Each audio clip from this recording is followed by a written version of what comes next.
سلام. امروز اومدم با ولاگ 9 آبان که رفته بودیم سمت رامسر. اگه دوست داشتین نگاه کن.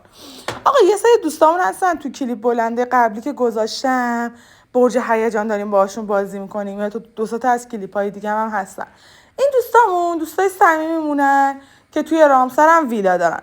آقا به ما پیشنهاد دادن که بیا چهارشنبه صبح با هم دیگه بریم رامسر، ولی خب احد که توی کلیپ‌ها دیدین دیگه همسرمو خیلی یه نه گنده است که هر وقت بهش چیزی میگی اولش یه نه، بعد کم کم کم کم نرم میشه و میگه بریم و اینجور چیزا. هیچی دیگه. خلاصه اولش گفت نه نریم و کی حالشو داره الان بره شمال و نمیدونم دستم خالی و اینجور چیزا، ولی چهارشنبه صبح گفت بریم. من چهارشنبه صبح بدو چمدونامون رو آماده کردم و وسیله خوراکی مراکی جمع کردم و 2-3 ساعت دیرتر از بچه‌ها راه افتادیم سمت شمال. خب نمیشه که تو بری جاده چالوس بخوای بری سمت شمال بری آشکده کندوان نری. میشه؟ اصلا داریم همچین چیزی؟ نداریم که. ما رفتیم آشکده یه آش خیلی خوشمزه پر پیاز خوردیم و بعد راه افتادیم سمت رامسر. مستقیم رسیدیم جلو در ویلا. ببین الان از حیاط ویلا براتون عکس گذاشتم. این چه ویلای خوشگلی دارن. بعد چون پاییز اومدی پر درختای میوه بود. اینم خونه که در اختیار ما گذاشتن، چون 2 واحدیه یعنی 2 طبقه است. هر وقت که ما میریم اونجا طبقه بالا رو میدن دست ما. ویوش هم نگاه کنین که پر لذت بود. آقا یکم استراحت کردیم، یه ناهاری خوردیم، بعد از ظهرش رفتیم لب دریا، آتیش روشن کردیم و زدیم رقصیدیم و بلال خوردیم و کلی خوش گذروندیم. شب اومدیم خوابیدیم. فردا صبحش بلند شدیم به سمت جنگل. تو راه جنگل یه کافه دنجی بود وسط دل طبیعت، اصلا نمیتونستی ازش دل بکنی. حالا من براتون ویدیوشو گرفتم. ببین اصلا جوی آب داشت رد میشد. ببین انقدر این فضا قشنگ بود نمیتونستی اصلا ولش کنی همینطوری بری. باید حتما میرفتیم اونجا یه سری عکس میگرفتیم، یه ذره میشستیم یه لذتی میبردیم از اون فضا، بعد میرفتیم تو دل جنگل. خودت دارم همینطور که دارم بهتون میگم شما هم نگاه کنین دیگه. ما رفتیم نشستیم اینجا، یه چای کیک سفارش دادیم، کلی هم عکسای خوشگل و جذاب انداختیم. بعد از این هم دوباره سوار ماشین شدیم به سمت جنگل. رفتیم تو دل جنگل. من اونجا کلا گوشیمو گذاشتم که براتون ویدیو بگیرم از اوله.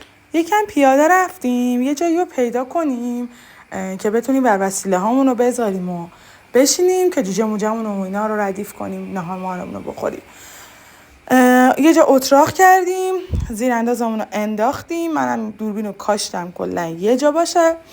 آتیش روشن کردیم، جوجه ها رو آماده کردیم، یه قلیون هم آماده کردیم که تا غذا آماده میشه یه قلیونی هم بکشیم و بعدش هم نهارمون رو خوردیم. دیگه ساعتهای 4:30-5 شده بود دیگه، هوا داشت تاریک میشد و وسیله هامون رو جمع کردیم که برگردیم که دیدیم یه گراز اومده سمت بر وسیله های ما.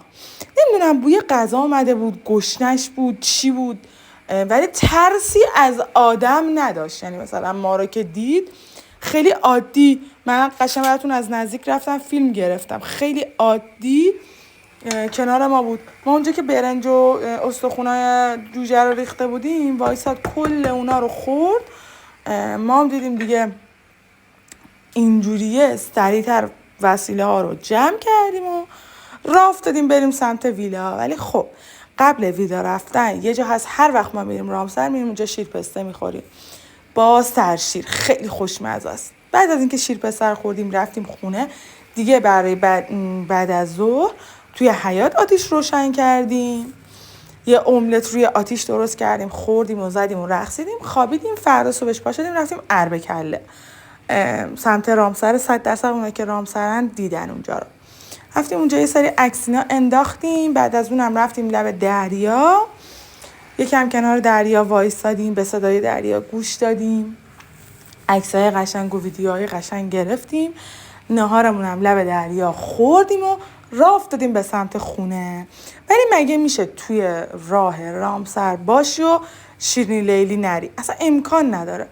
لیلی هم بستنیاش خوشمزه است، هم کاپ کیکاش هست، هم اسپرسوهاش. حتما یه بار بهش سر بزنید.